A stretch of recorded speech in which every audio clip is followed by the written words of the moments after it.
National Weather Service in Key West has issued a special marine warning for Long Channel and Strait of Florida from Ocean Reef to Craig Key out 20 nautical miles, Florida Bay including Bottom Sound, Blind Water Sound, and Leavenworth Sound, Strait of Florida, Craig Key, and the Southern Hurricane out 20 nautical miles until 6 p.m.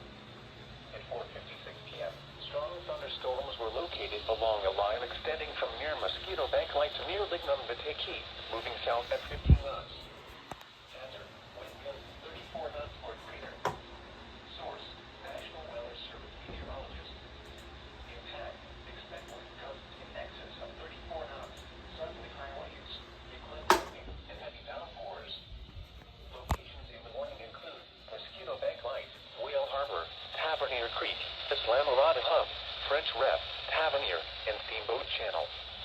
Boaters should seek safe harbor as quickly and as safely as possible. When downpours reduce visibility, slow down.